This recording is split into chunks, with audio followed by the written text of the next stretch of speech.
Thank you, all of you, for coming today. I know a lot of you are interested in the issue of Burma and what is happening with the Rohingya there. We have talked about it a lot from this podium about our level of engagement at the State Department on that issue.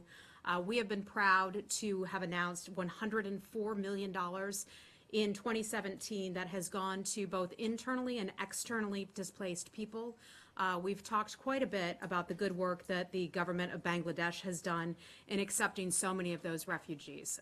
So because of that, because of the focus on this, and I know your intense interest, I brought our Deputy Assistant Secretary, Patrick Murphy. He was on the Hill earlier today briefing the Senate Foreign Relations Committee with assessment of our U.S. policy toward Burma. That included the geopolitical, economic, and humanitarian considerations. He's going to join us for just a short briefing. He has a very tight schedule today. He'll take a couple of your questions, and then I'll handle the rest of the briefing from there. So with that, I'd like to welcome Deputy Assistant Secretary Murphy. Thank you so much for coming on in today. Thank you very much, Heather.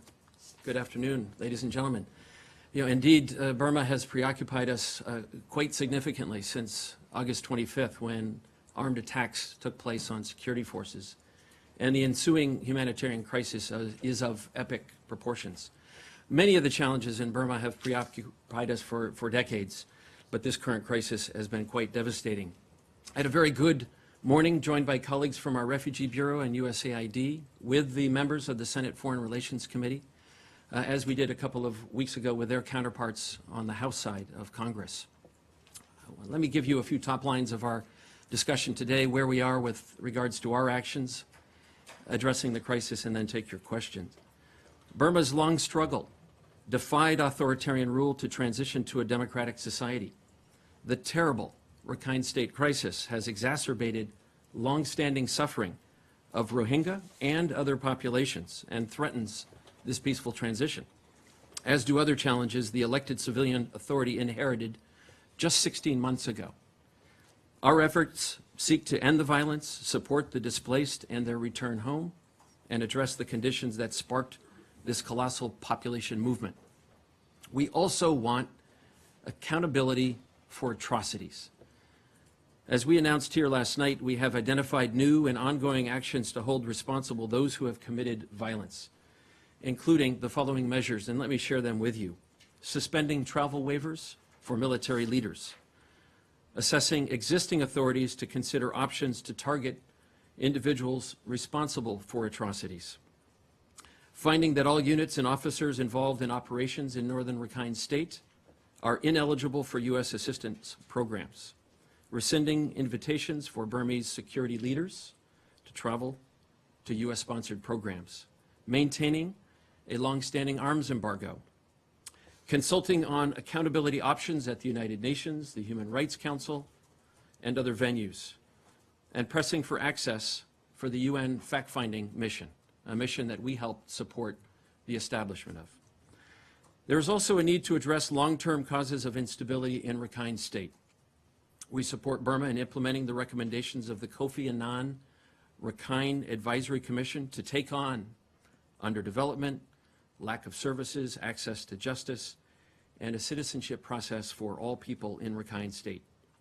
At the same time, Burma's overall success is very important for the peoples of Burma, for the region, indeed for U.S. national interests. We will continue to work with the democratically elected civilian leadership, Burma's diverse populations and other stakeholders inside the country, and the region on this crisis and other daunting challenges in the post-military era of that country.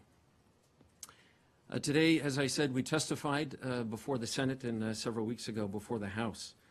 There have been many questions there about how best to describe the appalling treatment of the Rohingya.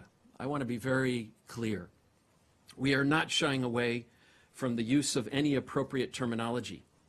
We have a deliberative process to examine facts and a policy to support the pursuit of additional information to make such determinations, thus our support, for example, for the UN fact-finding mission. In the meantime, as Secretary of State Tillerson said, the violence has been characterized by many as ethnic cleansing. Our ambassador to the United Nations, Haley, has said that action Actions appear to be a brutal, sustained campaign to cleanse the country of an ethnic minority. There's no question in our minds that atrocities have been committed, and we will work with the international community and Burmese stakeholders to pursue all means available to hold accountable those responsible for these acts. Thank you. With that, I'll take a few questions. We'll start with Josh Letterman. Thank you for being here.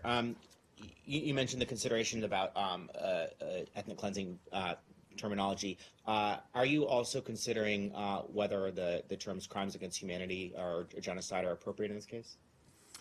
I refer in general terms to any terminology to best describe this human tragedy, disaster, and collective set of atrocities. There are a variety of terms.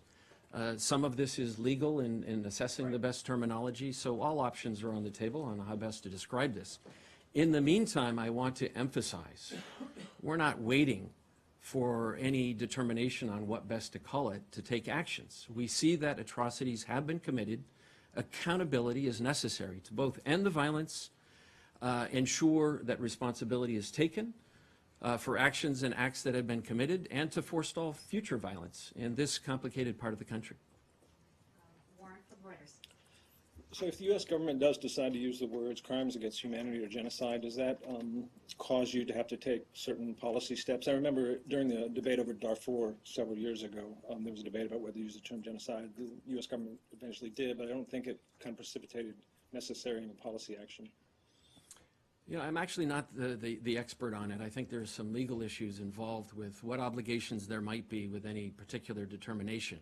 What I can say as a matter of policy, we've assessed that atrocities have been committed and we must pursue accountability. And to do so, we're working with members of the international community, but equally as important, stakeholders inside the country. And I want to emphasize here that there are many stakeholders when it comes to perpetuating violence and taking responsibility to end it. There's the government, the armed forces, local authorities in Rakhine State, and the general population across Burma. All of them have some responsibilities to contribute to ending the violence, helping reveal all of the facts necessary for accountability going forward. Nike. Thank And you. this has to be our last question. Sure. Thanks. Just follow up on Warren's question. Does the determination of ethnic cleansing give you authorization for new sanctions? And separately, do you know when is the last time Secretary Tillerson called Aung San Suu Kyi? Did they talk after October 12th? Yeah, listen, I've, over the course of my career, sadly have encountered many humanitarian crises of a very serious nature around the world. And I understand the frustrations and the emotions in trying to describe them with the strongest terms possible. What I have offered for you, what we've seen inside Rakhine State, is a collection of serious atrocities. There's no question about that. There has been violence. There have been many individuals and entities contributing to that violence. We don't have all the facts. Security forces have responsibility, and they have responded to the initial attacks in August in a disproportionate manner. They also have a responsibility to protect civilians, and we assess they have had some shortcomings. There are other contributors to violence, including Rohingya militants, local vigilantes, and the like. Our effort now is to stop the violence and to pursue accountability. So the terminology is really not a factor for us. We know that violence has been committed and acts associated with atrocities have been undertaken, and we are pursuing and encouraging voices in the international community and inside Burma to provide the information necessary to come about with the measures leading to accountability. We view that, I think, as our most important priority. Okay. Thank you, sir. We've got to go. Any questions? Any questions, I can collect them and get them for you later. Okay? Thank you very much. And I neglected to say Bureau of East Asian Pacific Affairs. So. Great. Thank you very much, Heather. Thank you, ladies and gentlemen.